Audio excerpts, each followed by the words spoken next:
Bom, olá, bem-vindos, bem-vindas, quem está chegando aqui na nossa live de hoje, esse Diálogos Unpof dessa semana, que hoje a gente está num formato diferente, geralmente a Unpof convida, alguém da nossa comunidade convida mais um, e hoje a tela está cheia. A gente vai conversar com a Rede Brasileira de Mulheres Filósofas e tem muita mulher aqui, tem muita gente na tela, tem um pouco do espírito, né, da rede, de coletividade, da gente, temos professoras aqui, já vou apresentar, mas Rio de Janeiro, São Paulo, Bahia, Mato Grosso, que dá um pouco do espírito, né, da rede.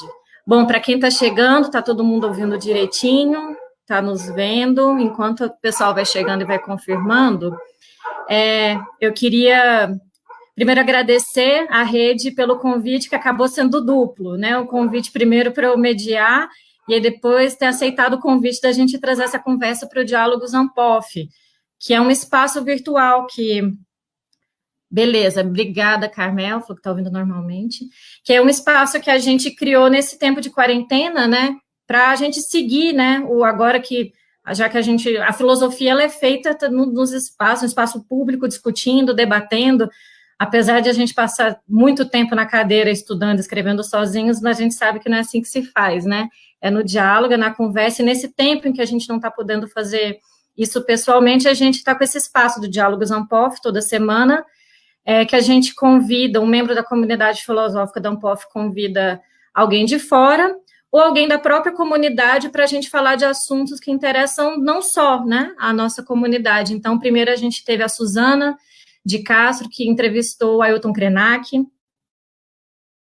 o Adriano Correia, presidente da Unpof, conversando com a Flávia Biroli, que é presidente da BCP, ela é da Ciência Política. Depois a gente teve, já foi o Vilmar, depois disso, não, quem que a gente teve depois? A Léa Silveira, nossa colega da Federal de Lavras, conversando com Pedro Ambra, que é psicanalista, foi muito legal a conversa sobre a vida psíquica da quarentena. Depois a gente teve o Vilmar Debona conversando com a Maria Lúcia Catiola sobre preconceito etário na pandemia, foi uma conversa muito bonita e potente. E agora a gente está conversando hoje com a Rede Brasileira de Mulheres Filósofas. Eu puxando esse papo, eu sou jornalista, faço a comunicação da Unpof e sou doutoranda em filosofia na Unicamp. E aí eu estou chamando para essa conversa hoje aqui, do meu lado, a Carolina Araújo, que é professora do Departamento de Filosofia da UFRJ. Ela fez percurso todo da UFRJ, né, Carol? Licenciatura, bacharelado, mestrado, doutorado, pós-doc em Ottawa, e a ênfase dela é filosofia antiga. E ao lado dela está a Juliana Ágil, que é professora da Federal da Bahia, ela fez graduação, mestrado e doutorado em filosofia pela Universidade de São Paulo, e a área dela é filosofia política e ética. Embaixo, a Beatriz Sorrentino, que é professora da Federal do Mato Grosso, ela tem a graduação na Federal da Paraíba, mestrado na Unicamp, doutorado na USP. As pesquisas dela estão voltadas para a filosofia da ação, filosofia da mente, filosofia da neurociência, e por fim, aqui no campo, a Silvana Ramos, que também possui a graduação, mestrado, doutorado e pós-doutorado pela Universidade de São Paulo, é professora livre docente do Departamento de Filosofia da USP, e a experiência dela é na área de filosofia, com ênfase em ética, filosofia política e em filosofia francesa contemporânea. Bom, e o que essas 5 professoras de filosofia de diferentes partes do Brasil têm em comum? Elas fazem parte, elas constroem a Rede Brasileira de Mulheres Filósofas, que a gente vai conversar hoje sobre isso. A rede, ela nasceu em novembro do ano passado. Fiquei até curiosa, porque no lançamento eles a rede tinha 40 membros, eu estou curiosa para saber quantos são hoje. E ela nasceu do que a rede chama de Primavera das Filósofas, que foi uma confluência de várias ações simultâneas que aconteceram em 2016. Naquele ano foi divulgada uma pesquisa da professora Carolina Araújo que mostrou como as mulheres são minoria na área e a presença vai diminuindo nos estratos mais altos da carreira. E a partir dali, projetos de pesquisa, ensino, extensão e filosofia na área de gênero começaram a ganhar visibilidade, bem como estudo de filósofos ao longo da história, filósofas invisibilizadas, inclusive. E as publicações, eventos, iniciativas, eles estão convergindo nesse portal. E aí, queria conversar primeiro com a Carol para ela explicar, então, essa rede, como ela nasce, e também, Carol, a gente sabe que também ela nasce um pouco dessa pesquisa, né, desses números. Esses números ficaram tão famosos, acho que hoje em dia na nossa área a gente não tem como falar da baixa da presença das mulheres na filosofia, da situação das mulheres na filosofia, sem falar dos números da Carol. Então, quem conhece esses números famosos, essa é a pesquisadora. Carol, então conta pra gente um pouquinho como começou e um pouco desses números também dessa pesquisa. Obrigada, Nádia. Então, tá todo mundo me ouvindo, né? Eu estou me ouvindo também, tá estranho, mas tudo bem. Os números são mais ou menos esses, né? Se a gente pegar vai de 40% de graduandos a 20% de professores de pós-graduação, quer dizer, 40% dos nossos graduandos são mulheres, 20% das nossas professoras de pós-graduação são mulheres. Então, a gente tem metade da população proporcional desaparecendo, o que é visível para a nossa comunidade, né? Eu, mais recentemente, publiquei um outro artigo que faz uma análise dos 14 anos desse percurso de números, né? Mostrando que, pelo menos lá no início, a gente tinha mais professoras de pós-graduação, e a gente tem uma tendência de alta nos graduandos, mas ao mesmo tempo uma tendência de baixa nos doutorandos. E os professores já foram mais altos, já foram bem mais baixos, e a gente está chegando num lugar aí mais intermediário, eu imagino. Bom, a rede nasce dos números, né? Porque uma vez que a gente publica isso, a resposta que a gente ouve, né, é assim, e agora? E aí faz o quê? Né? Isso das pessoas legais, né? Porque as pessoas falam assim, e daí? É isso mesmo. Isso. Aí a rede é a resposta, assim, eu entendo isso, que é assim, agora a gente vai fazer isso. A gente vai dizer que isso é importante e reunir todo mundo. Por quê? Porque o problema da desigualdade é um problema que tem causas múltiplas, que está incrustado nos comportamentos sociais, que tá envolvido em práticas acadêmicas, e a gente precisa de todo mundo junto, vendo isso de diferentes ângulos, para ter mais respostas e para saber agir melhor como isso, né? Então, a rede é essa nossa resposta. A rede quer juntar todos os profissionais de filosofia que têm projetos sobre filosofia e mulheres. Sejam eles homens ou mulheres, porque a gente quer juntar as pessoas que acham, que olharam para isso e falaram assim, não, agora tem que fazer alguma coisa. E a gente está reunindo esses projetos. A rede é um lugar muito diversificado, de projetos muito diversificados, né? Então a gente tem projetos que são de questões de gênero, projetos que são sobre feminismo, projetos que são sobre filósofos e que recuperam as obras de filósofos. Nós temos projetos que são sobre quais as dificuldades mesmo das mulheres na academia, questões de como é que elas sofrem pressão para falar em público e se sentem deslocadas, problemas das funções de cuidado, né? A gente tem uma carreira que é longa, né, e às vezes coincide com a maternidade, né, que é uma questão, e às vezes uma carreira muito, que tem uma demanda muito alta de produtividade, né, então tem questões muito diferentes, e a gente faz isso, a gente reúne todos os projetos que estão enfrentando o problema, que estão querendo enfrentar o problema, para falar. E as pessoas que estão nesses projetos participam diretamente, né, através dos coordenadores, das pessoas mais experientes, mas a tese é que eles produzem isso e a gente consegue vincular a informação, trazer essa gente junto, e elas se reúnem quando elas acham pontos de convergência, ou às vezes tem pontos de divergência, mas isso não impede que elas façam, porque a participação é direta, né, não tem intermediários. E, bom, a rede foi pensada assim, a surpresa que a gente teve, sobretudo desse período da quarentena, é o interesse o interesse extra-acadêmico na rede, né? A gente estava se articulando para tratar de uma questão e a gente descobriu que o mundo tinha um interesse nesse tema e a gente está muito interessado em falar com o mundo nos últimos tempos, né? Enfim, eu acho que é isso. E, Carol, tem uma questão que depois eu fiquei pensando aqui, que eu acho que já é um pouco resultado da rede. Quando a gente olha aqui para essa tela, essas 5 professoras que têm de regiões distintas, a rede uniu algumas, né? Acho que algumas aqui não se conheciam, né? Antes da rede, eu mesma, né? E todas mais, eu acho que já tem um pouco aqui um retrato, né, desse papel. Eu queria saber um pouco, Juliana, um pouco nesse sentido, queria que você explicasse um pouco como funciona hoje a rede, né? Quais são as ações, uma pessoa que está entrando agora, não, tá, e a Rede Brasileira de Mulheres Filósofas? Funciona como? Serve para quê? Eu queria que você explicasse, e também puxando para explicar essa conexão que faz, né, entre mulheres que fazem filosofia em diferentes cantos do Brasil e que muitas vezes não se conhecem, não sabem o que está sendo feito, né? Tá certo. Bom, obrigada, Nádia, e todas vocês por estar aqui falando sobre esse projeto, quer dizer, esse fenômeno, diria, que é a Rede Brasileira de Mulheres Filósofas. E, bom, graças a Carolina, e, na verdade, eu me aproximei bastante porque sou já muito próxima da Carolina, mas também porque tenho trabalhado cada vez mais essas questões de gênero. Como é que funciona a rede, né?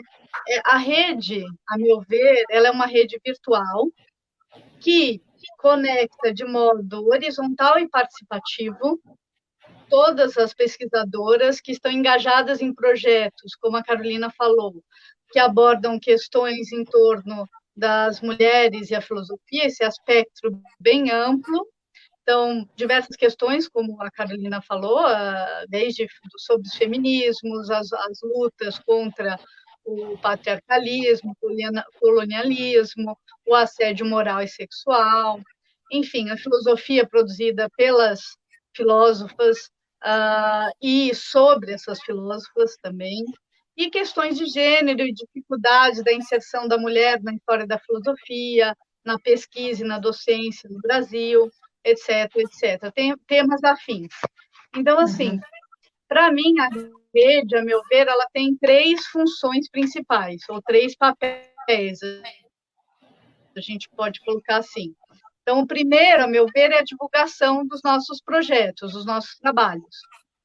O segundo seria uma abertura para o debate sobre temas diversos, né, como esses que eu citei, e alguns, inclusive, bem delicados, mas necessários, como assédio moral e sexual, que praticamente todas nós vivemos na nossa carreira profissional. E, em terceiro lugar, conectar essas pesquisadoras, para que nós saibamos o que nós estamos produzindo, né? E como é que nós podemos estabelecer um diálogo entre nós, né? Grupos de trabalhos, eventos, grupos de pesquisa, enfim. Eu acho que tem esse propósito. E eu queria entender, Juliana, explicar para quem está assistindo quem é que pode fazer parte, como é que pode fazer parte. Eu estou lembrando, por exemplo, hoje mesmo, coincidência, chegou no e-mail da Anpof pelo Instagram, tem uma iniciativa de uma professora do ensino médio, agora nem lembro exatamente o lugar, mas tem um projeto de extensão, divulgar filósofas, e eu até fiquei pensando, gente, mas eu acho que ela não conhece a rede. E aí eu queria saber quem pode fazer parte, como é que pode fazer parte da rede? Bom, então, a rede, ela se estrutura basicamente por projetos, né? Então, todas as pesquisadoras, né, que desenvolvem projetos nessas temáticas,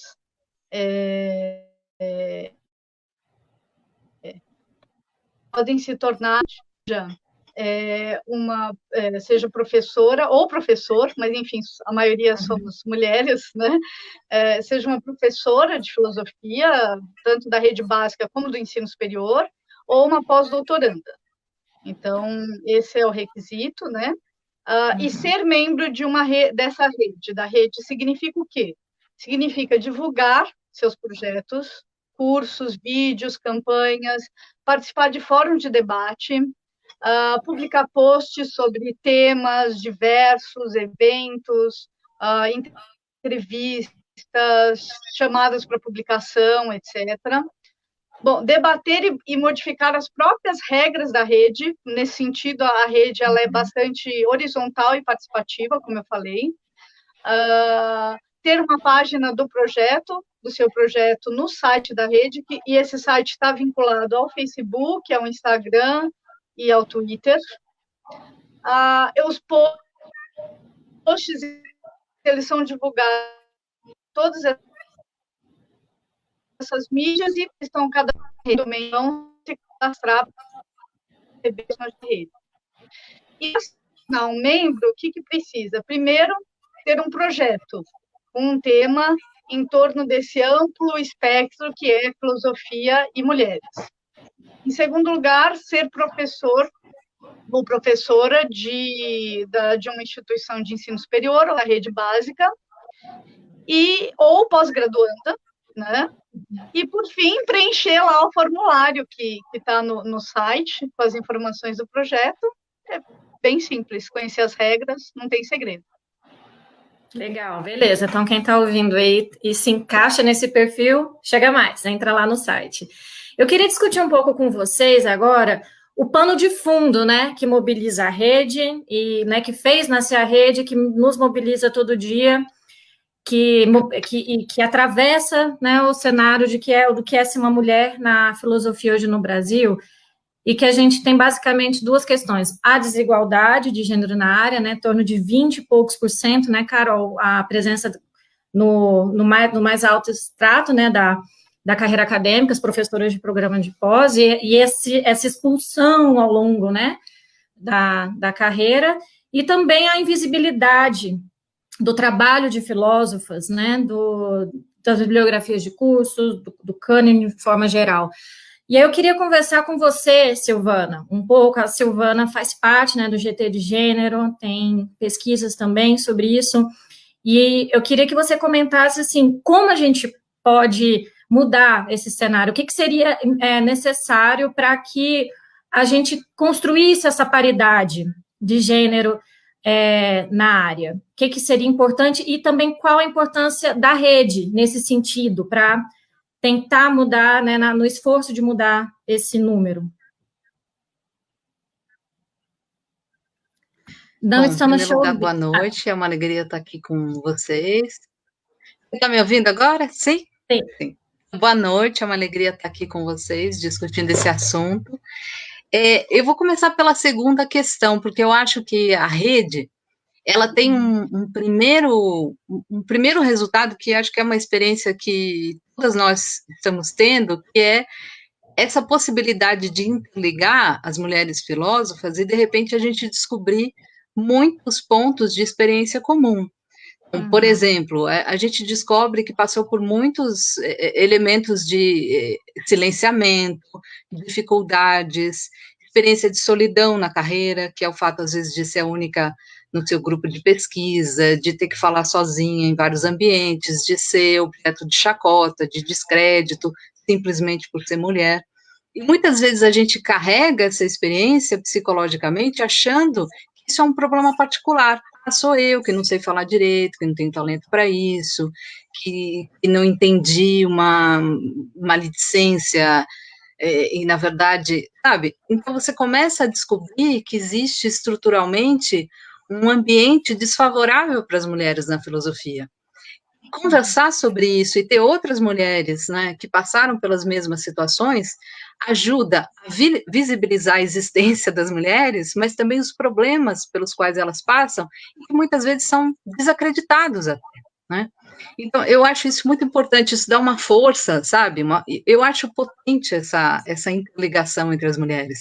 Eu que estou num departamento que só tem 2 professoras, para mim significa muito ter tantas colegas em outros departamentos e poder trabalhar com elas, não é? Porque é inevitável que a presença de outras mulheres seja um fator de diferença na nossa vida acadêmica. Isso faz muita diferença. E às vezes a gente não percebe porque quanto mais você sobe na carreira, menos mulheres estão do seu lado, né? Então, de repente, você olha e fala, nossa, aquelas mulheres que estavam no começo não estão mais aqui, né? O que aconteceu? Então, vai um processo reflexivo. Eu acho que são muitas ações que a gente pode fazer para reverter essa situação. A rede é uma possibilidade de interligação e de dar visibilidade aos projetos e mostrar que, a despeito de sermos poucas, nós fazemos trabalhos muito importantes e muito interessantes, e isso em todas as áreas. É muito interessante que essas mulheres todas que estão aqui falando desses problemas e trabalhando para reverter esses problemas não sejam pesquisadoras que originalmente estudavam gênero ou a questão da mulher, né? Nenhuma de nós originalmente estudava isso. E isso apareceu como uma questão que a gente teve que se haver com ela. Sabe? Chegou um momento que a gente falou, não dá mais, vem a pesquisa da Carolina, vem a verificação em todos os departamentos, vem outros problemas decorrentes dessa desigualdade numérica.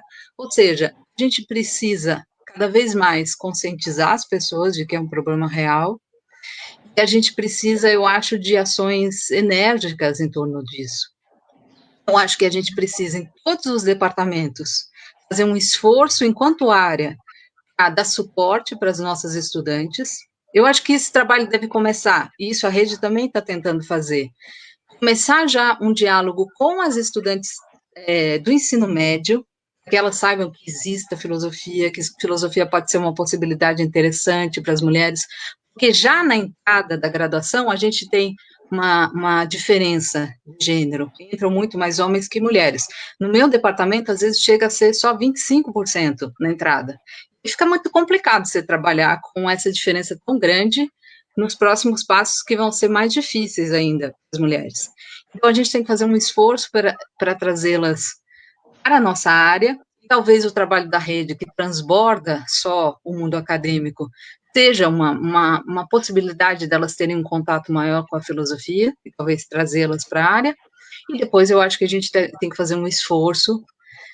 Eu já falei na entrevista que eu dei para você, né, quando saiu o documento sobre o assédio, eu acho que a gente tem que fazer um esforço enquanto área para, pelo menos, manter nos estratos superiores a mesma proporção de entrada. Pelo menos, eu acho que isso é o mínimo que a gente tem que fazer. E acho que detectar os problemas é um passo, porque eu imagino que os departamentos têm os seus problemas particulares, né? Acho que deve ser muito difícil em departamentos como o de Sergipe, que não tem nenhuma professora. A questão da representatividade é uma questão importante. É difícil você se imaginar fazendo uma carreira se você não tem nenhum espelho, ninguém para você pensar, nossa, eu quero ser como aquela professora, ou aquela professora chegou lá, logo eu também posso. Já chega num ambiente em que parece que você está inclusa ali, né? Então, assim, eu acho que todos os departamentos têm que fazer esforços particulares, mas eu acho que a área pode cada vez mais se engajar nessa questão, se engajar nesse problema. E uma última coisa, eu acho que assim, essas iniciativas transdepartamentais, como, por exemplo, os GTs, você citou o GT de Filosofia e Gênero, mas logo vai ser fundado um outro GT, né, Mulheres e Filosofia, uma coisa assim. Eu acho que todas essas iniciativas são importantíssimas, porque elas são, de novo, como a rede modelos de conexão entre pesquisadoras de diferentes departamentos revertem essa questão numérica. A gente deixa de ser 1, 2, 3 um departamento para ser 20, 30, o GT de gênero é imenso. E essa imensidão mostra o quanto há realmente, como a Carolina já falou, uma demanda por isso. As pessoas querem ouvir as mulheres, as pessoas querem essa questão entre para a roda, né, de debate. Então, a gente está aqui disposta muitas vezes improvisando, muitas vezes pensando como é que a gente vai lidar com uma questão tão complexa, tão enraizada culturalmente, porque a discriminação de gênero, ela é estrutural na nossa sociedade, não é? O assédio é estrutural na nossa sociedade. Ele aparece na universidade, porque a universidade é um espelho, né? Às vezes a gente sonha que a universidade é uma ilha de paraíso onde tudo é melhor, não é verdade. Ela carrega para dentro de si os problemas da sociedade. Então, a gente tem que detectar esses problemas e tentar resolvê-los no nosso âmbito, até para tentar abrir espaço para outras soluções mais abrangentes, que atinjam a sociedade como um todo, já que nós somos figuras públicas, né? Uhum. Silvana, você comentou, falando sobre ações, né, concretas, sobre o documento que foi escrito pelo GT de Gênero e Filosofia da Ampof, com algumas outras professoras de filosofia que não fazem parte do GT, e foi publicado no final de 2018 um documento com diretrizes para os programas de pós-graduação em filosofia para combater o assédio sexual e moral nos programas. Eu queria que você comentasse um pouco sobre esse documento, primeiro sobre esse problema, como é que você vê o assédio como um problema que impacta nesses números, né, nessa baixa presença das mulheres na filosofia, e também queria que você comentasse um pouco sobre esse documento, como você vê, como foi a recepção, qual a importância de ter essas diretrizes, que as alunas saibam, né, que tem essa possibilidade. Eu queria que você comentasse um pouco. Eu acho que isso é um assunto muito difícil de ser tratado. Ele chegava para nós, né, de muitas maneiras, na forma de depoimentos, de denúncias, enfim.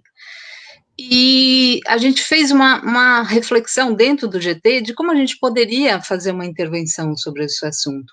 E nós tínhamos tido a experiência de fazer, no ano anterior, que foi 2017, um documento que foi escrito coletivamente também, sobre a representatividade das mulheres filósofas na representação junto à CAPES, né? E que as candidaturas, não são candidaturas, né, mas que as diretrizes para a área abarcassem também algumas normativas de combate à diferença de gênero e discriminação de gênero. Então, a gente já tinha tido essa experiência de fazer um documento coletivo, né?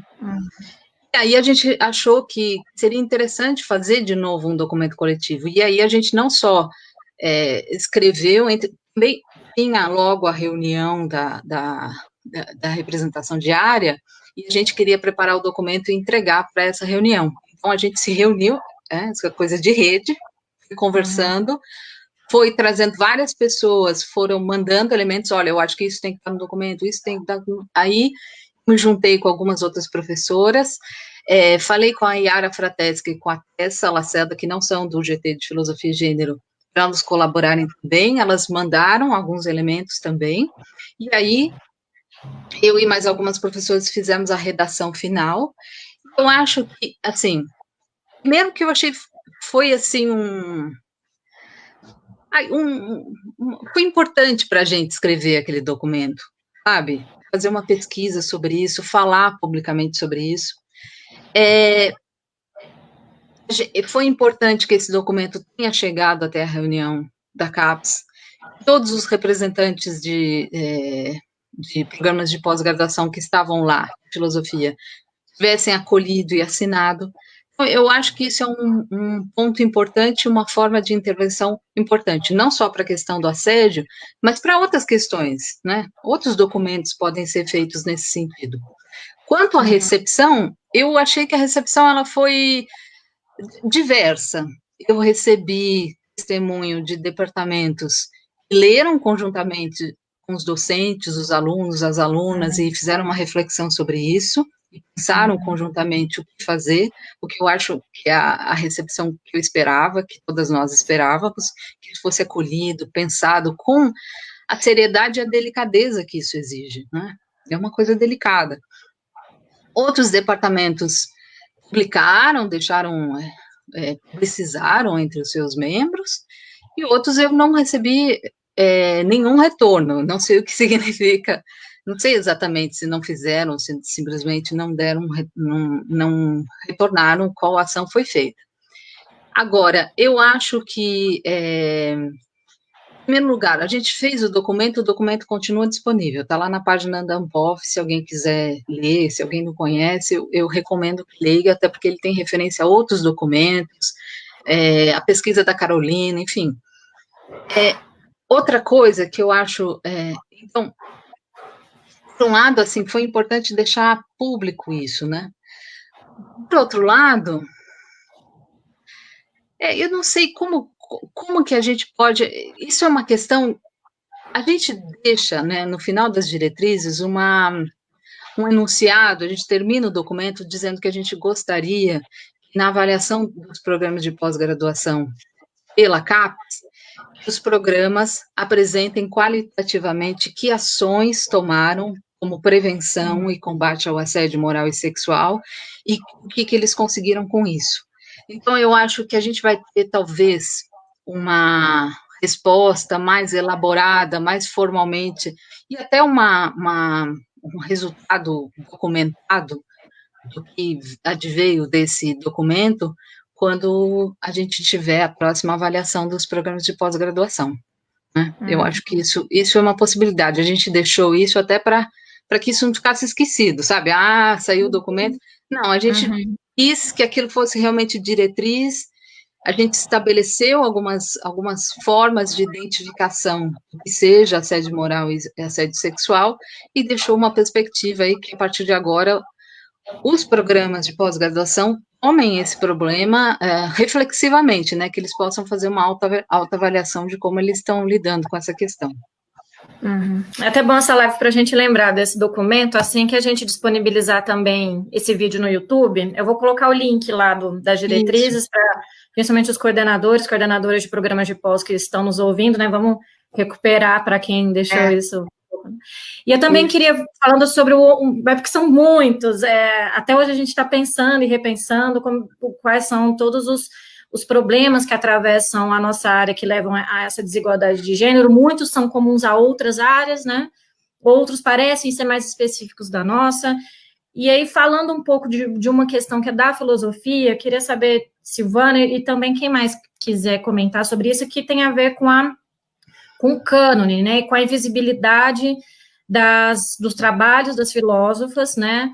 E também das teorias feministas, né, nas bibliografias de curso. Eu acho que vou fazer uma enquete aqui. Acho que a gente pode comentar. E olha que a minha graduação foi em 2007 que eu entrei. Eu acho que a gente pode ver aqui quem de vocês aí estudou mulheres na graduação, na filosofia. Eu não estudei nada. Não. Nada? A minha já foi Hannah Arendt, foi tudo que eu tive, né? Hannah Arendt. E continuou sendo a filósofa que eu estudo, né? Inclusive, até, né, seguiu. Eu acho que foi a Hannah Arendt que me prendeu a filosofia. Acho não, tenho certeza, né? E aí eu fico... É uma questão, né, da invisibilidade. E, assim, teoria feminista, eu não estudei nada de feminismo. Teoria feminista foi zero. Vocês? Não, eu não tive nada de filosofia. Teoria feminista, muito menos. Muito menos. Aqui, ó, a Sara está colocando aqui, ó, a Sara Bonfim. Eu estudei poucas, professores de filosofia dizem que feminismo não é filosofia. É legal a gente lembrar da Sara. Oi, Sara.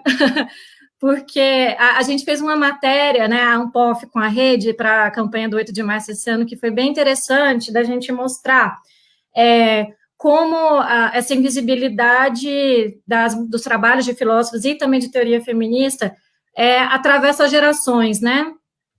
A Sara, ela está no mestrado agora lá na Unicamp, estudando a Mary Wollstonecraft, meio sozinha. Ela foi agora lá para Notre Dame, Universidade de Notre Dame, nos Estados Unidos, porque lá tinha alguém, então aqui ela se sente um pouco sozinha. Por outro lado, a Sara, ao meu ver, já tem uma formação invejável, comparado, por exemplo, com a minha. Eu acho que de vocês também, ela estudou na UFABC, a graduação. Ela citou, sério, eu acho que foi mais de 10 mulheres que ela conseguiu estudar na graduação, eu fiquei morrendo de inveja. E várias professoras também, foram as professoras em especial que apresentaram. A Esther também, né, que é a aluna da Carol, que também fez parte da entrevista. A Esther já conheceu Hipátia no ensino médio. Então, assim, ao mesmo tempo em que parece que está mudando, né, as gerações vão mudando, a gente vê, por exemplo, a Sarah ainda está um pouco sozinha nessa pesquisa de Mary Wollstonecraft no Brasil. Eu queria que você comentasse um pouco sobre o cânone, né, sobre a invisibilidade das filósofas, né, nas bibliografias de cursos, nas pesquisas, e como você tem visto, assim, como isso tem mudado ou não ao longo das gerações, quais as dificuldades que ainda enfrentam, se vocês também quiserem comentar como é que no departamento hoje de vocês, o que tem sido ensinado de teorias feministas ou de trabalho de filósofas, que não necessariamente é feminismo. Bom, eu vou falar rapidinho. Eu tive uma conversa maravilhosa com a Carolina esses dias sobre a questão do cânone.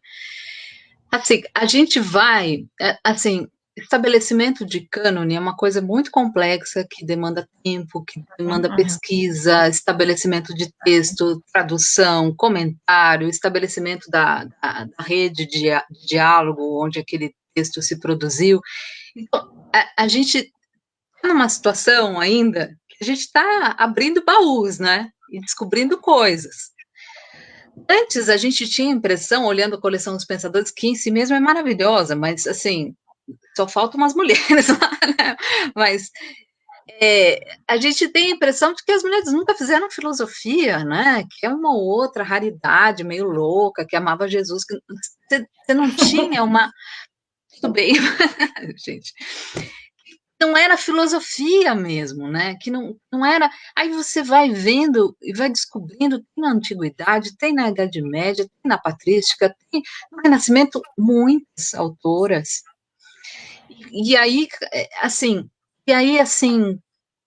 como essas autoras ficaram sem lugar no nosso leque de opções de conhecer a história do pensamento.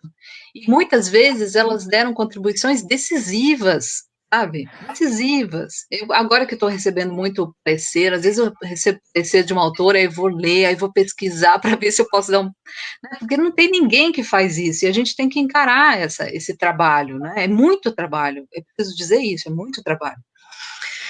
E eu acho assim, estamos abrindo baús, estamos descobrindo autoras. É natural que no começo a gente tenha mais opções entre as filósofas contemporâneas, né? E mesmo entre as brasileiras, a gente já tem autoras de altíssimo gabarito, que tem obra, etc. Então, no começo, a gente tem um leque maior de contemporâneas e a gente vai ter que fazer um trabalho, dedicar nossos grupos de pesquisa e a formação dos nossos orientandos e orientandas para que eles se capacitem para cada vez mais estabelecer textos de autoras mais antigas, né? É um trabalho que eu acho que tem muita gente disposta a fazer, não vai ser de resultado rápido, mas eu acho que vai ser de resultado perene. Com certeza o cânone vai mudar, isso é inevitável. Às vezes a gente se pergunta o que vai ficar, o que não vai ficar. Bom, isso é o tempo que mostra, é o trabalho, são os autores que têm... São coisas muito complexas que não dependem só da nossa escolha, né? Não é só a gente que escolhe. O cânone vai acontecendo porque ele vai se sedimentando o trabalho sobre aquela obra e ela vai se desdobrando, né? Como diz o Lefort. Ela vai se desdobrando, ela ganha uma vida própria. E aí ela passa a ser uma referência para o nosso trabalho, para o nosso pensamento e para as próximas gerações.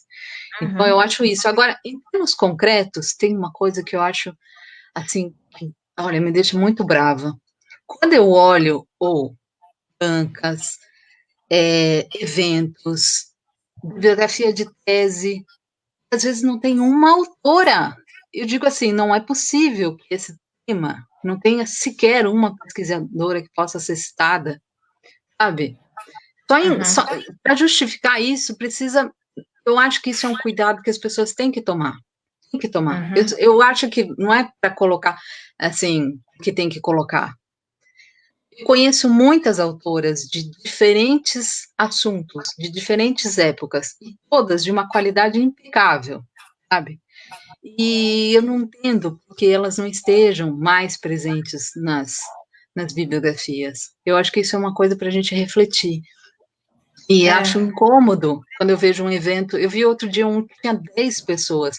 Não é possível, não era um assunto fechado que você vai dizer, não, isso aqui tem 3 pessoas que sabem sobre isso, não dava para fazer uma curadoria, sabe? Fazer um evento, às vezes fazer uma curadoria, você escolher, você pensar como é que eu vou montar essa mesa, Não vou colocar só, sabe? É como a Sara está falando. Não conheço. Pesquisa, ué. Pesquisa. Pesquisa. Bom, e aí você falando um pouco sobre isso, assim, de não ver os homens, eu queria ouvir um pouco a Beatriz, porque a realidade que a gente tem a gente, né, na graduação, aí entra, aí você olha para o lado na sala de aula, a maioria dos colegas é homem. Aí você vê os professores, a maioria é homem. Aí você pega bibliografia, é homem. Aí você vai no evento, é homem. Banco é homem. Aí você fala, pô, não é para mim, esse lugar não é para mim, né? Então, parece que a gente vê também esse aspecto, né, que parece desencorajar as alunas a falarem e a escreverem, né, escrita filosófica é muito complicada, muito elaborada, isso não é para mim, né, e eu queria que você comentasse um pouco sobre isso, Beatriz, você faz um trabalho muito legal, muito bonito de encorajar, né, as alunas e de trocar, eu queria que você comentasse um pouco sobre esse aspecto que marca, né, a nossa área, como esse seu trabalho. Ok, vou tentar. Essa é uma questão difícil mesmo, né? Acho que a gente diz assim, puxa, são muitos homens, a maioria homens, às vezes são só homens, né? Às vezes os filósofos discutidos em sala, os professores, e às vezes os alunos são também esmagadoramente homens, né?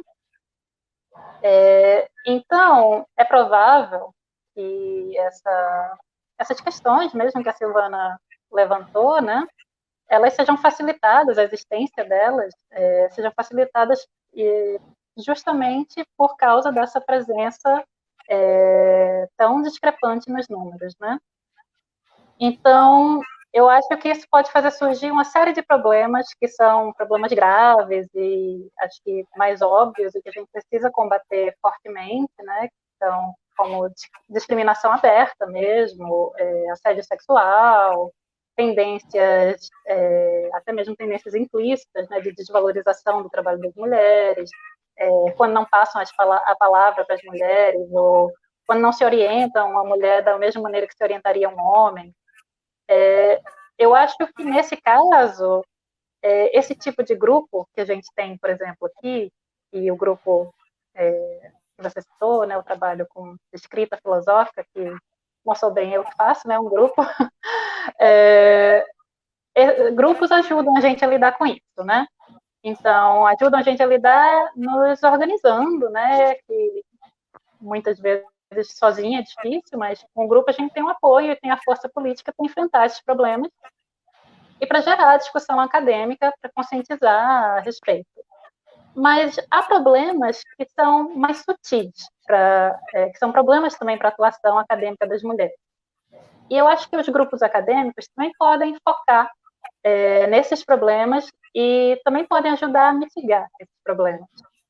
Então, eu tenho eu sinto uma certa necessidade de focar também nessas questões. E não só por causa do trabalho da Carolina, que eu li na época e também me causou grande impacto, mas tem outro trabalho que também eu acho que foi super importante para a criação do grupo de escrita, por exemplo, e para, eu acho que me engajar mais nessas questões, que é um estudo, eu acho que ele foi publicado online em 2015, ele data de 2016, mas ele saiu antes online, que é um estudo da Morgan Thompson. Ela fez num grupo também, com a Toni Adelberg, Sam Sims e Ed Namias, na Universidade da Georgia, e, claro, como é feito numa universidade, também não tem uma representatividade estatística enorme, né? Mas eu acho interessante porque eles aplicaram questionários para os alunos de introdução à filosofia. E nos Estados Unidos, as pessoas não escolhem de imediato o curso que eles vão estudar, né? Eles têm que ver várias disciplinas que são mais genéricas. Por exemplo, introdução à filosofia, muita gente faz essa disciplina. E aí eles aplicaram um questionário super grande sobre diversas questões, como conforto em sala de aula, facilidade de falar, o plano de ensino, questões de representatividade, enfim, era uma lista enorme. E aí eles compararam as respostas dos alunos, dos homens, com as das alunas. E viram se havia alguma resposta que era, estatisticamente, era significativamente diferente. E aí eles encontraram algumas. Então, essas respostas que eram diferentes, significativamente, do ponto de vista estatístico, elas diziam respeito ao conforto em sala de aula, então as mulheres sentiam menos conforto em sala de aula, diziam respeito a falar em sala de aula, as mulheres também se sentiam menos confortáveis. Elas também consideravam injusta a proporção de mulheres nos planos de ensino, coisa que os homens não consideravam injusta. E mais, elas apontaram que quando as mulheres estavam no plano de ensino, elas falavam de assuntos tangenciais, não o assunto que era foco da disciplina. Também elas tendiam a achar injusta a proporção entre professoras em relação a professores. E, curiosamente, elas tinham uma crença também de que a filosofia, requer um talento específico, uma espécie de brilhantismo inato, não sei. Isso foi interessante quando eu li. E aí, eu não sou muito de relatos de experiência, mas eu queria contar esse pedacinho, porque eu ministrei uma disciplina no semestre passado, que era uma disciplina de ética, e foi a coisa mais esquisita do mundo, porque eu presenciei uma cena rara, não sei, talvez nunca antes vista na filosofia.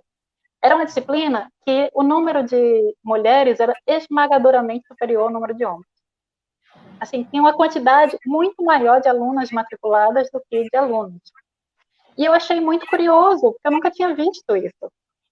E um dia eu entrei em sala de aula e eu estava organizando as coisas rapidamente para começar a falar, né, a ministrar a disciplina, e eu ouvi as alunas comentando, né, isso elas obviamente percebiam essa discrepância, e elas estavam dizendo algo do tipo, nossa, quase não tem homens nessa disciplina.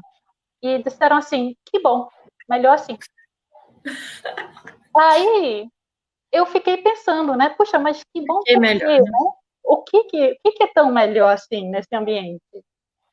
E é lógico que eu vendo, né, eu acompanho que os alunos com frequência interrompem as alunas, elas também, às vezes eles fazem algo que é traduzir o que elas falam. Isso é um fenômeno interessante. Elas dizem alguma coisa e aí vem um rapaz em seguida, corta a fala dela e diz de novo o que ela disse, às vezes em palavras um pouco diferentes. Mas assim, conversando com as alunas, tem um comentário que eu acho interessante, que é elas se sentirem um pouco intimidadas de fazerem perguntas na disciplina quando a maioria dos colegas são homens. Elas dizem que eles olham com desdém para as perguntas delas. Esse é um ponto importante, né? Parece interessante. É algo que a gente precisa tomar bastante cuidado. Então, juntando esses estudos todos, né, da Thompson, pensando nos números da Carolina, pensando nesses quadros que a gente observa quando a gente circula o meio acadêmico, parece óbvio que é preciso incluir filósofos no plano de ensino, criar espaços seguros e confortáveis para as alunas falarem sobre filosofia, aumentar a visibilidade de mulheres na filosofia, e não apenas focando no passado, né? Porque é óbvio que eu concordo com a Silvana, é muito importante a gente recuperar o trabalho das filósofas, mas também mostrar para as alunas que tem pessoas próximas, como nós mesmas, que somos mulheres que trabalham na filosofia, as nossas colegas, as estudantes de pós, as alunas que trabalham na Compibic. E trabalhar a escrita filosófica significa também mostrar que a filosofia não depende de um talento especial, inato, depende de trabalho duro, de leitura e discussão, e escrita, né, prática de escrita. Então, do ponto de vista acadêmico, parece que esse trabalho em grupo é fundamental. Não é possível haver discussão se a gente não estiver conectada com outras pessoas, num grupo. Então, fomentar grupos de discussão de filosofia para as mulheres, conectar essas pessoas e criar um espaço seguro onde elas possam falar sobre justamente suas interpretações, aprender a se exprimir melhor, aperfeiçoar argumentos, lidar com objeções. Essas são habilidades que exigem prática, e só num tipo de discussão onde elas possam exercitar essas habilidades é que elas vão conseguir adquirir essa prática, que justamente elas ficam inibidas em sala de aula de praticar. E isso parece que é super importante, porque no processo elas podem até ganhar algo que é fundamental, né? Ganhar confiança nelas mesmas. Então, por isso, eu acho que a gente pode usar os recursos tecnológicos, né? Por exemplo, no grupo de escrita que você mencionou, a gente está em estados diferentes, às vezes até em países diferentes. Então, o que a gente precisa é conectar-se com pessoas que, às vezes, também, as estudantes que submetem trabalhos, vão estar em outros estados. E a gente consegue usar esses recursos tecnológicos, que agora a gente está usando cada vez mais, né? E se reunir, conversar sobre um texto de filosofia escrito por essa pessoa, e a gente pode fazer comentários e sugestões, e tentar pensar em objeções possíveis para melhorar o texto. Soa como uma banca, né? Uma coisa horrível, mas não é não. Eu juro que a gente é descontraída e simpática. Então, eu penso que, assim, a gente está fazendo algo que é justamente o que interessa para a rede, né? É olhar para esse projeto e pensar que as filósofas podem se juntar para cooperar de fato, né? De diversas maneiras. Porque tem esse estereótipo, que eu acho muito estranho, de que a pesquisa em filosofia é algo solitário, mas, na verdade, a pesquisa em filosofia é algo que precisa de debate, precisa de objeções, de comentários, como eu imagino qualquer pesquisa, né? E, nesse sentido, eu acho que a rede está bem na vanguarda, porque a gente já entendeu que filosofia é alguma coisa que a gente vai fazer juntas. E pensando também sobre isso de fazer juntos e de pensar as mulheres, as filósofas, hoje no presente, de se conhecer, um pouco como a Silvana colocou, hoje quem, sei lá, quais mulheres hoje no Brasil estudam Hobbes, né? Como é que não tem o texto dessa mulher aqui nessa tese? Por que ela não está nessa banca, né? Então, parece que um pouco nesse sentido da gente trazer a presença das mulheres que estão fazendo trabalho de qualidade filosófico no Brasil, parece que a rede tem uma novidade que a gente vai contar hoje aqui. É isso, Beatriz? É verdade, né? Estamos todas alegres com novidades aqui, todas empolgadas, né? Sim, nós temos muito interesse em dar visibilidade às filósofas que foram negligenciadas ao longo da história, né? Muitas citadas pela Silvana, né? Margaret Cavendish, Elizabeth Anscombe, enfim, tem um sem número, né? Mas não apenas as filósofas no passado, né? A gente tem muitas filósofas atuando hoje em dia. E parece que, frequentemente, as filósofas elas não encontram espaço para suas vozes. E agora nós estamos cada vez mais unidas, de modo que estamos criando esses espaços. E queremos discutir questões fundamentais que tratam da estrutura na qual estamos inseridas e que tornam a rede justamente tão necessária, como feminismo e questão de gênero. E eu acho que o interesse nesses temas é muito positivo, né? E muito incentivo, que mostra que as pessoas entenderam que essas são questões importantes, que é preciso que a gente foque nelas. Contudo, a gente não quer deixar de destacar que as filósofas têm muito a dizer sobre as diversas áreas da filosofia e que é preciso tornar possível que elas sejam ouvidas a respeito de todos os assuntos. Então, isso é importante para a gente evidenciar, né?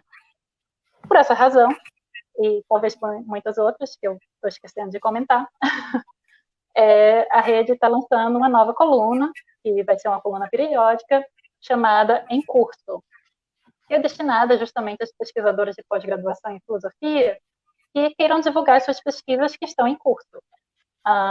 Então, essa coluna vai publicar uma apresentação de trabalhos realizados, né, pesquisas em andamento dessas mulheres, em quaisquer linhas de pesquisa e sobre quaisquer temáticas filosóficas, com o objetivo de justamente visibilizar a atuação das mulheres na pós-graduação em filosofia no Brasil. Eu estou bem animada com esse projeto, porque essa vai ser uma grande oportunidade justamente de conhecer as pesquisas em filosofia sendo desenvolvidas em universidades em todos os cantos do país, né, salpicadas por aí. E às vezes eu recebo e-mail de algum estudante que está relatando a pesquisa e tem um tema mais ou menos afim ao meu, e aí elas estão buscando um diálogo, e eu acho isso bem, bem bacana, né, uma coisa que me anima. Então eu fico pensando, imagina a gente poder ter uma coluna que agora a gente vai passando assim no celular. Nossa, e a gente E a gente vai poder ver, né, justamente o que as filósofas no Brasil todo estão preparando enquanto a gente está aqui conversando, né? Então, só de imaginar essa possibilidade de conexão e das conexões que vão poder ser feitas a partir daí, entre as pesquisadoras que estão na mesma área ou algo assim, eu já fico empolgada. Então, essa nova coluna vai ser justamente coordenada pelas integrantes do GEM, né, o Grupo de Escrita de Mulheres na Filosofia, são pesquisadoras de pós-doutorado e professoras, Eduarda Calado, Nara Figueiredo, Raquel Prempel e eu, e que estão nesse grupo desde 2015, tentando apoiar as mulheres na filosofia, né? Então, a rede, eu aproveito, então, para fazer esse convite em nome da rede, né? A rede, com muita satisfação, convida as alunas de pós-graduação em filosofia do Brasil para submeterem suas pesquisas, para serem divulgadas nessa nova coluna. Vocês podem preencher o formulário no site da rede, já está lá a bandeirinha. Já está disponível? Carolina já colocou hoje, então já está lá, é a terceira faixinha. É só clicar lá e aí tem que preencher um formulário. Eu sei que sou horrível, ninguém gosta de formulário, mas a gente jura que não é complicado, é um formulário simples, só informações básicas, nome, instituição e um pouco sobre a sua pesquisa, para a gente poder justamente divulgar, né? Então, participem e vamos incentivar, então, a colaboração e o apoio ao trabalho das mulheres na filosofia, ou seja, vocês que estão assistindo. Gente, que ótimo, que iniciativa incrível, porque é muito comum a gente ver, por exemplo, como eu comentei hoje aqui, a situação da Sara, né, que se sente um pouco sozinha, pesquisando Mary Wollstonecraft, vai, né, uma oportunidade de descobrir outras que estão estudando no Brasil. Eu tenho uma colega, a Laísa, que o doutorado dela é Angela Davis, na filosofia. Ela também tem muita dificuldade de encontrar as pesquisadoras de Angela Davis no Brasil. Imagina que maravilha conectar, sem contar que vai ser também uma ferramenta para a gente não dar mais desculpa, não conheço, vai lá que vai descobrir, tem mulher fazendo, pesquisa, tá facinho de saber quem está produzindo, né?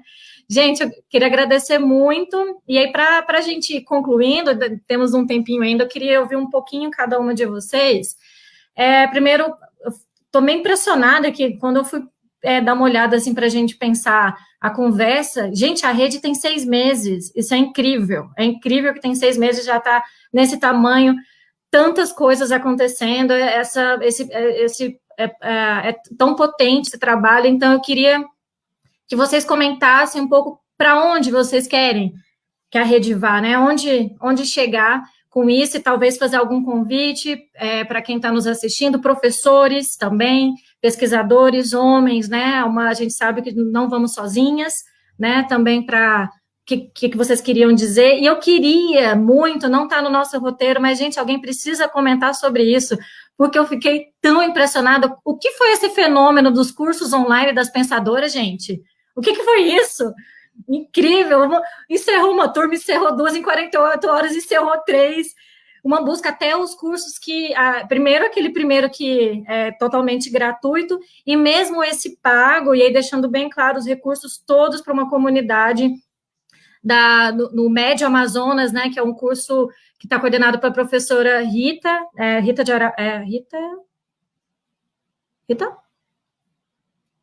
Não estou ouvindo vocês.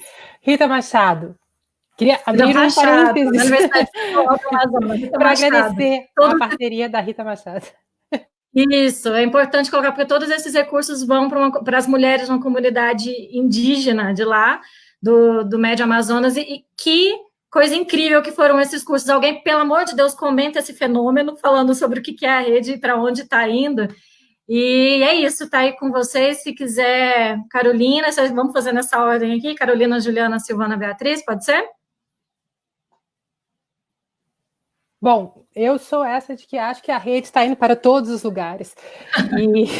E eu acho que isso é uma coisa interessantíssima, porque exatamente porque a gente está trabalhando com pessoas que estão pensando e que são agentes independentes, estão fazendo seus trabalhos, elas estão abrindo portas e abrindo janelas e abrindo caminhos, e a gente vai seguindo esses caminhos, né? Eu acho que a gente está aqui exatamente para deixar todo mundo ir. Então, queria falar isso, né? A gente teve essa surpresa com os cursos, né?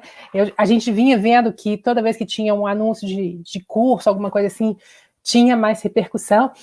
E aí, um dia, conversando com a Rita, que tem mais know-how, que já tinha know-how em curso à distância, falou, vamos fazer? Vamos! E a gente não imaginou que fosse esse. E aí, bom, isso virou um canal de YouTube, que vocês podem ver, a gente está publicando as aulas lá e a gente está disponibilizando esse conteúdo, né? Foi isso que eu disse da surpresa que a gente tinha quando a gente estava querendo discutir uma questão intra-acadêmica, que a gente viu que o mundo queria saber disso também, né? Então, eu acho que a rede vai por todos esses lugares. Um lugar que eu queria... os filósofos, né? Um lugar que eu queria particularmente celebrar é o lugar das alunas de graduação. Eu acho que essa está sendo uma surpresa também muito boa. Eu tenho visto, são alunas de graduação que estão se organizando porque elas estão entendendo qual é o problema e qual é a dificuldade, como Beatriz e Silvana já falaram. Elas estão se organizando muitas vezes elas mesmas, e aí um professor acaba chegando junto num coletivo que o professor é meio um parceiro. E a gente tem 4 projetos aqui na rede chegando, que eu queria falar o nome deles: as Mulheres Filósofas do Cariri, as Filósofas Mulheres com Eixo do Tocantins, o Grupo Ipate de São João del Rei e o Filó Minas de Uberlândia, que estão chegando com novas ações de um movimento muito interessante, que é como é que as alunas estão buscando elas mesmas formas de combater essa desigualdade. Então, eu tenho muita esperança nessa nova geração, porque eu acho que uma das coisas que eu queria que a rede fosse são as filósofas do futuro, né? As futuras filósofas, eu acho que elas estão vindo aí. Essa é a minha expectativa. A gente vai para todos os lados, mas eu vou me aposentar com igualdade de gênero nessa carreira quando eu vou aposentar lá. Juliana? Oi, gente. Então, eu queria terminar essa conversa aqui, né, contando um episódio pessoal que marcou a minha trajetória. Diante da absoluta ausência de filósofa nos currículos de graduação e pós-graduação da USP, onde eu me formei, eu cheguei a perguntar: será que existe mulher filósofa? E, por trás dessa pergunta, havia uma outra de fundo, que é: será que uma mulher é capaz de fazer filosofia? Acreditar que eu, mulher, seria capaz de fazer filosofia é muito mais difícil diante de uma história da filosofia que omite as filósofas, né? É muito mais difícil num ambiente acadêmico que nos diminui, oprime e nos assedia, muitas vezes, né? É muito mais difícil numa sociedade machista, patriarcal, que desqualifica a mulher e desvaloriza a filosofia. Então, vamos agitar as dificuldades. Então, o meu convite é o seguinte: olha, para além do que eu falei, da divulgação dos nossos projetos, para além das possibilidades de conexão, de trabalho conjunto, para além da conquista de visibilidade, de reconhecimento acadêmico e social da filosofia feita por mulheres, para além de tudo isso, eu acho que está a compreensão de que esse silêncio, ou esse silenciamento, como disse Silvana, né, e essa opressão, ela é estrutural. Ela não é um evento particular que sofre uma ou outra professora, uma ou outra mulher, aluna, etc. É o que nós vemos, e aí nós juntas estamos vendo que isso não está restrito a um caso particular. E aí, o que eu acho? Que a rede, então, ela contribui com isso, porque ela vem nos trazer uma espécie de consciência de classe ou de grupo. Que consciência é essa?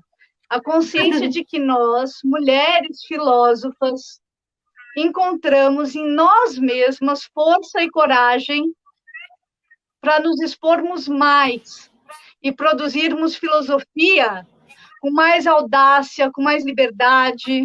Então, eu acho que tem um sentido muito importante, fundamental, filosófico, a existência da rede.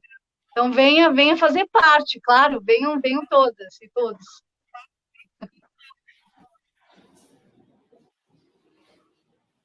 Silvana?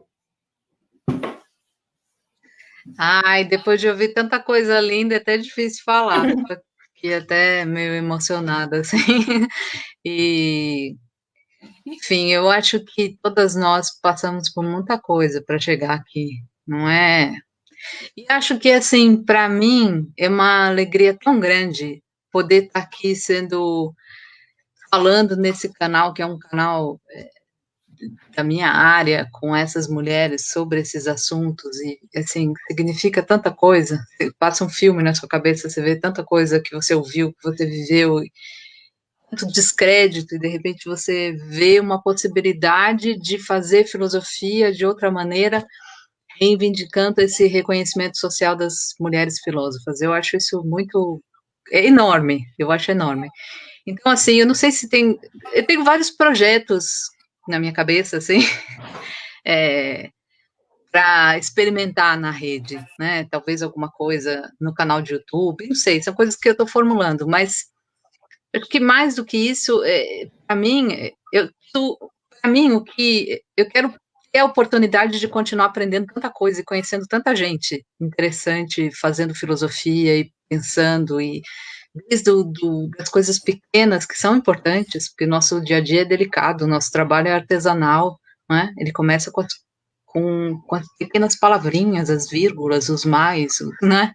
Ele é um trabalho assim, então esse cuidado todo no processo de fazer filosofia, repensando o lugar que as mulheres têm aí, eu acho que isso é um procedimento que abre um novo horizonte para a filosofia. Talvez, eu acho que eu me sinto mal de não falar das mulheres trans também, porque eu acho que elas também sofrem tanta opressão, tanta discriminação. Eu espero que elas também tenham um lugar nessa filosofia que se renova, se colocando questões que são urgentes para a nossa área, mas também para a nossa civilização. É isso mesmo. Beatriz? Bom, acho que já falaram quase tudo.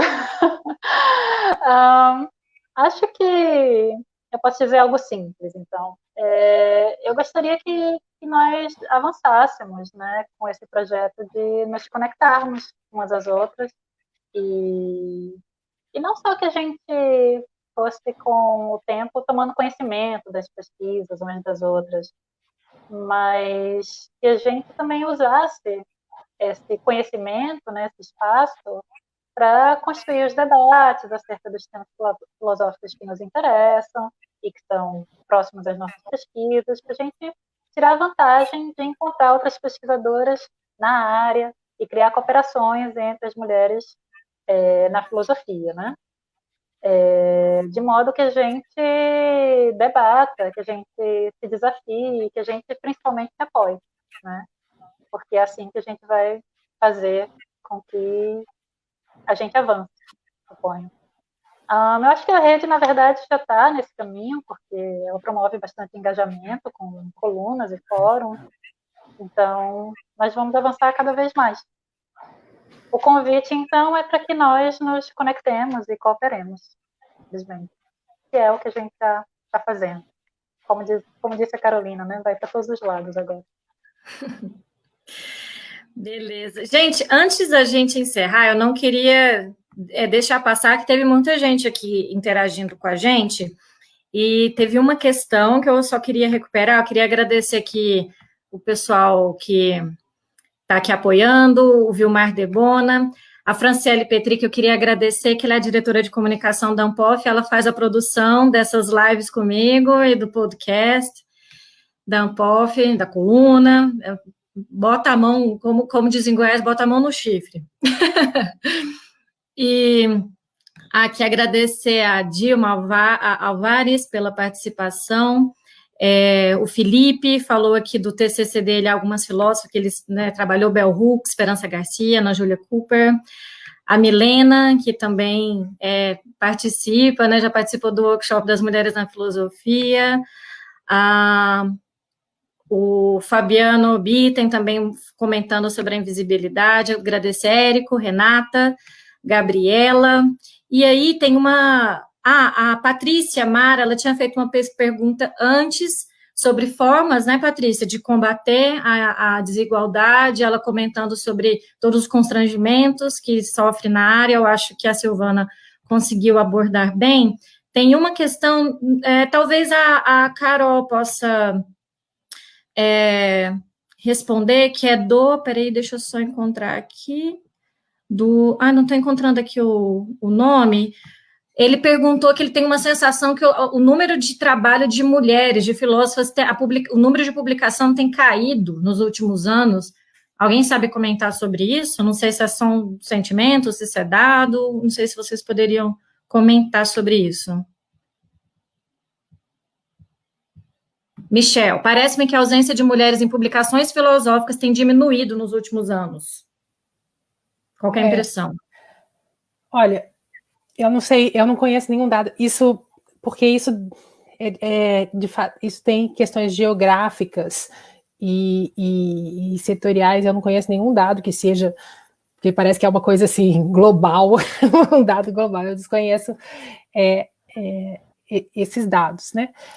Eu acho que, na verdade, no final das contas, a questão da quantidade é uma questão que não tem que ser pensada. Eu acho que a gente está querendo o impacto dessas publicações, né?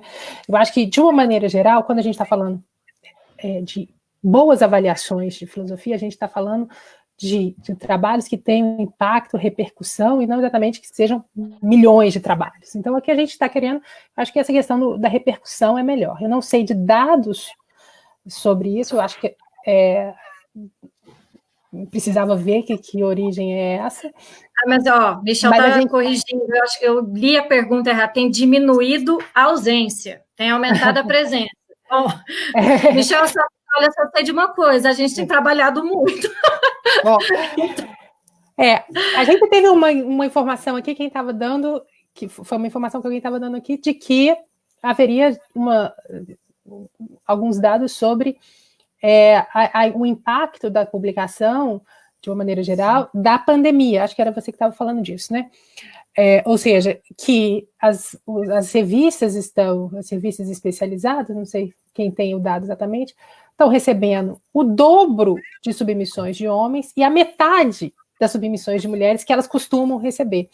O que é absolutamente óbvio, porque as crianças estão em casa fazendo escola doméstica, as crianças do mundo, e são as mulheres que estão ocupando esse lugar que estamos aqui, Juliana Ágil está nessa posição aqui. Bom, e a gente está fazendo um esforço de se desdobrar em ser professora do segundo ano, que está fazendo aula de EAD, né? Que é uma coisa assim surreal. Então, está difícil.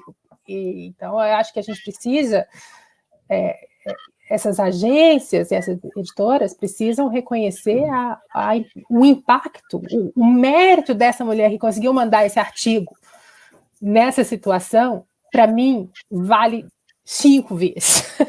Assim, porque o esforço que ela está fazendo, né, nem todas as mulheres estão na mesma situação, né, mas eu estou falando de que a conjuntura tradicional é de que as funções de cuidado dos mais velhos e dos mais jovens recaem sobre as mulheres, sejam elas filósofas, ou biólogas, ou médicas, e elas estão todas sobrecarregadas nessa situação de pandemia, né?